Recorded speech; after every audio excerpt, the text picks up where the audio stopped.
बच्चों, आज हम एक नया चैप्टर शुरू कर रहे हैं, किरचॉफ के नियम एवं वैद्युत परिपथ।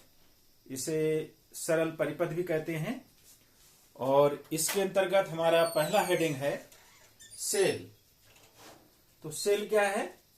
सेल वह युक्ति है जो रासायनिक ऊर्जा को विद्युत ऊर्जा में बदलती है और वैद्युत परिपथ में आवेश प्रवाह को निरंतर बनाए रखती है। ठीक, अर्थात सेल आवेश को परिपथ में प्रवाहित करने के लिए लगातार ऊर्जा प्रदान करती है। यही एक ऐसी डिवाइस है। अब ये सेल दो प्रकार के होते हैं, प्राथमिक सेल और द्वितीयक सेल। प्राथमिक सेल में हमारे जैसे साधारण voltaic cell, Daniell cell, Leclanche cell. Leclanche cell वही उसी का आधुनिकतम रूप ड्राई सेल है, जिसे हम टॉर्च, बैटरी और ट्रांजिस्टर वगैरह में यूज करते हैं जो घरों में। तो ये लेक्लांसे सेल, उसी को हम ड्राई सेल भी कहते हैं। ये प्राथमिक सेल है। और द्वितीयक सेल जैसे सीसा संचायक सेल। ठीक, तो अब सेल में आगे है हमारा सेल का आंतरिक प्रतिरोध। सेल की विस्तृत जानकारी अभी इधर आपके सिलेबस में नहीं है, तो इतना ही आप याद रखिए सेल क्या है। अब है सेल का आंतरिक प्रतिरोध। तो सेल क्या होता है?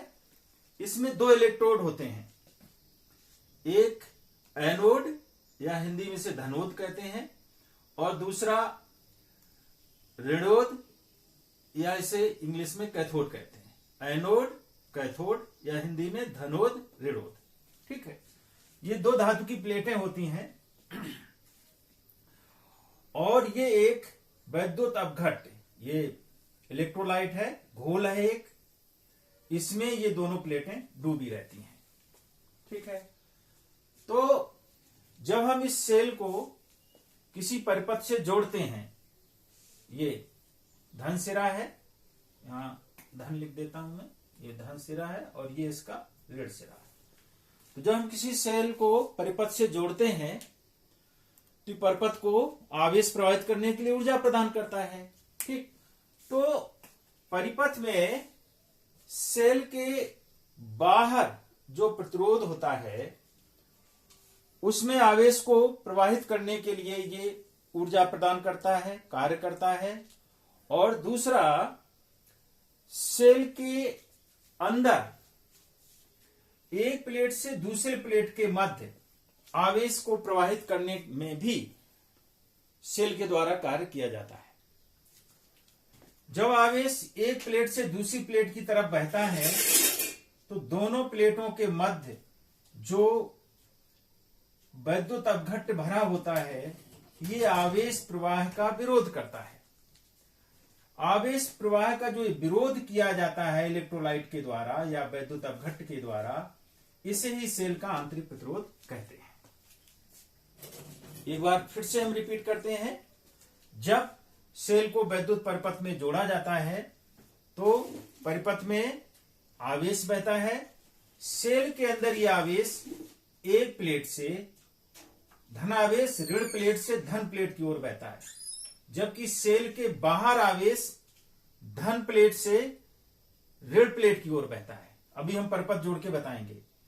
तो यहां जब आवेश ऋण प्लेट से धन प्लेट की ओर जा रहा होता है, ये धन इधर या ऋण इधर, ऐसे आप कह सकते हो, सॉरी, ऋण धन आवेश सेल के अंदर ऋण प्लेट से धन प्लेट की ओर बहता है, और जबकि ऋण आवेश सेल के अंदर धन प्लेट से ऋण प्लेट की ओर बहता है। तो जब यह आवेश एक प्लेट से दूसरी प्लेट की ओर प्रवाहित होता है तो इस इलेक्ट्रोलाइट से होकर के गुजरता है, इस वैद्युत अपघट्ट से होकर के गुजरता है।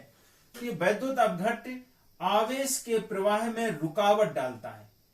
इस वैद्युत अपघट्ट के द्वारा आवेश प्रवाह में डाली गई रुकावट सेल का आंतरिक प्रतिरोध कहलाता है। आप डेफिनेशन लिखिए, मैंने, आप देख लीजिए। सेल का घोल अर्थात वैद्युत अपघट्ट सेल की दोनों प्लेटों के मध्य आवेश प्रवाह में जो रुकावट डालता है उसे सेल का आंतरिक प्रतिरोध कहते हैं। इसे स्मॉल आर से रिप्रेजेंट करते हैं। अब देखिए, इस सेल के आंतरिक प्रतिरोध को प्रभावित करने वाले कुछ तथ्य हैं। पहला है आंतरिक प्रतिरोध दोनों प्लेटों के बीच की दूरी के समानुपाती होता है। मान लो इन दोनों प्लेटों के बीच की दूरी L मान लें, ठीक है, ये L है दोनों प्लेटों के बीच की दूरी। तो सेल का आंतरिक प्रतिरोध स्मॉल r प्लेटों के बीच की दूरी L के समानुपाती होगा।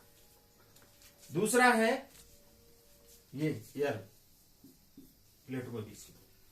दूसरा है आंतरिक प्रतिरोध प्लेटों के डूबे हुए क्षेत्रफल के व्युत्क्रमानुपाती होता है। अब ये इलेक्ट्रोलाइट है, वैद्युत अपघट्य है, इसमें प्लेट का डूबा हुआ हिस्सा कितना है, इतना। ये ऋणोद का डूबा हुआ हिस्सा है जिसे हम कैथोड कहते हैं, और ये जो है एनोड या धनोद का डूबा हुआ हिस्सा है। ये हिस्सा जितना ज्यादा डूबा होगा प्रतिरोध उतना ही कम होगा, अर्थात प्रतिरोध जो है इसके विलोमानुपाती होगा। अगर ये क्षेत्रफल हम A मान लें तो ये A के विलोमानुपाती होगा। ये डूबा हुआ क्षेत्रफल ये जो है हम इतना इसको A मान लें, ये नीचे का हिस्सा ये, इसका क्षेत्रफल A, इसका क्षेत्रफल A, तो इसका प्रतिरोध इस क्षेत्रफल के विलोमानुपाती होगा। अगर हम दोनों को मिला दें तो R समानुपाती L अपॉन A या R is equal to K into L upon A, upon A, अर्थात सेल का आंतरिक प्रतिरोध लंबाई के समानुपाती डूबे हुई प्लेट के क्षेत्रफल के विलोमानुपाती होता है। K समानुपाती नियतांक है।